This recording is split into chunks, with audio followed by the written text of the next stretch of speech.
നമസ്കാരം. പറ്റിക്കുകയായിരുന്നു കേരളത്തിലെ ജനങ്ങളെ മുഴുവൻ.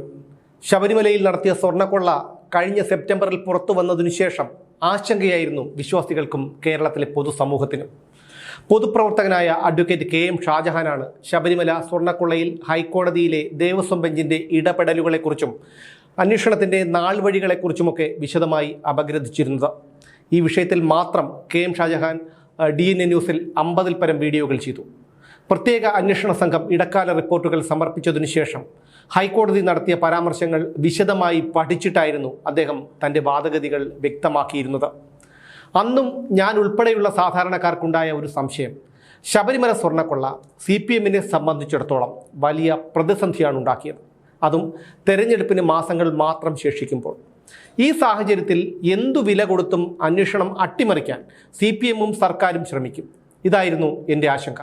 എന്നാൽ അഡ്വക്കേറ്റ് KM ഷാജഹാന്റെ വാദം, പ്രത്യേക അന്വേഷണ സംഘത്തെ രൂപീകരിക്കാൻ ഹൈക്കോടതിക്ക് സംസ്ഥാന സർക്കാരിനോട് നിർദ്ദേശിക്കാമായിരുന്നിട്ടും അത് ചെയ്യാതെ ദേവസ്വം ബെഞ്ച് സ്വന്തം നിലയ്ക്ക് അന്വേഷണ ഉദ്യോഗസ്ഥരെ കണ്ടെത്തിയത് തന്നെ അന്വേഷണം അട്ടിമറിക്കപ്പെടാതിരിക്കാൻ വേണ്ടിയാണ് എന്നാണ്. എന്തായാലും SIT-യുടെ അന്വേഷണം എങ്ങും എത്തിയിട്ടില്ല എന്നാണ് വ്യക്തമാകുന്നത്. നമ്മളെ, വിശ്വാസികളെ, കേരളത്തിലെ പൊതുസമൂഹത്തെ ചതിച്ചതാരാണ്? ശബരിമല സ്വർണ്ണക്കൊള്ളയുമായി ബന്ധപ്പെട്ടുള്ള അവസാനത്തെ അറസ്റ്റ് നടന്നിട്ട് 1 മാസം കഴിഞ്ഞു. രജിസ്റ്റർ ചെയ്ത 2 കേസുകളിലായി കൂടുതൽ പേർ പ്രതികളാകുമെന്നും കൂടുതൽ അറസ്റ്റ് ഉണ്ടാകുമെന്നുമൊക്കെയാണ് SIT ഹൈക്കോടതിയെ അറിയിച്ചിരുന്നത്. എന്നാൽ മാസം 1 കഴിഞ്ഞിട്ടും യാതൊന്നും സംഭവിച്ചില്ല.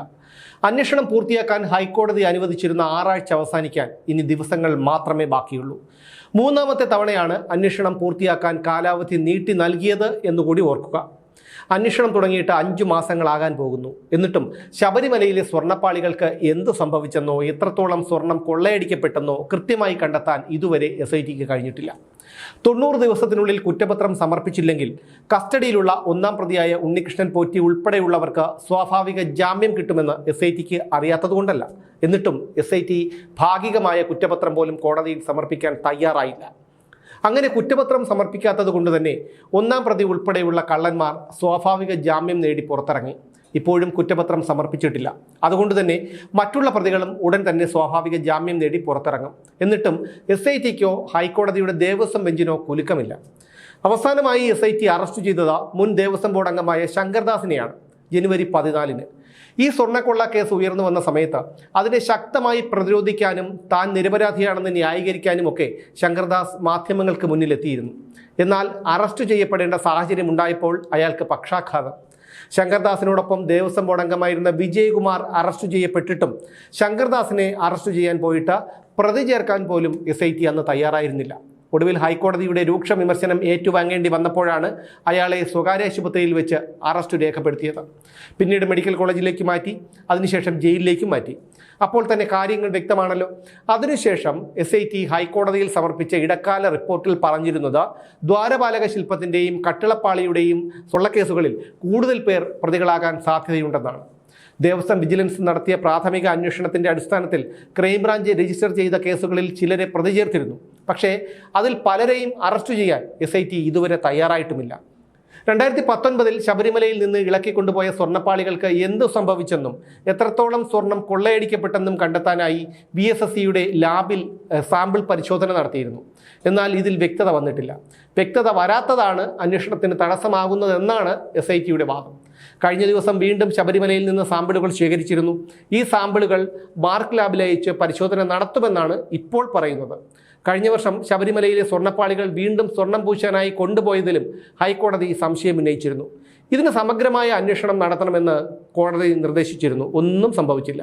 മുൻ ദേവസ്വം ബോർഡ് പ്രസിഡന്റ് PS പ്രശാന്തിനെ കുറിച്ച് 3 മാസം മുമ്പ് തന്നെ ഹൈക്കോടതി ഇടക്കാല റിപ്പോർട്ടിൽ സൂചിപ്പിച്ചിരുന്നു.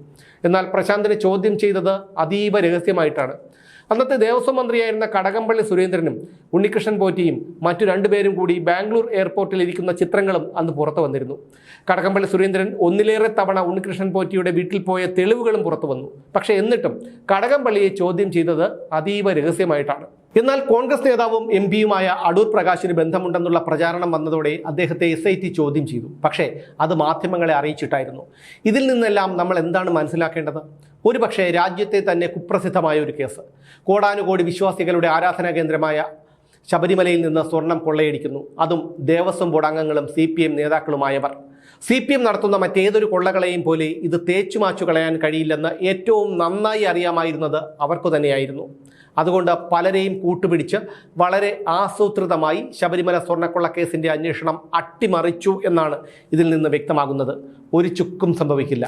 ഇതെല്ലാം കണ്ടും കേട്ടുമിരുന്ന നമ്മൾ പൊതുജനങ്ങൾ മണ്ടന്മാർ, അത്ര തന്നെ.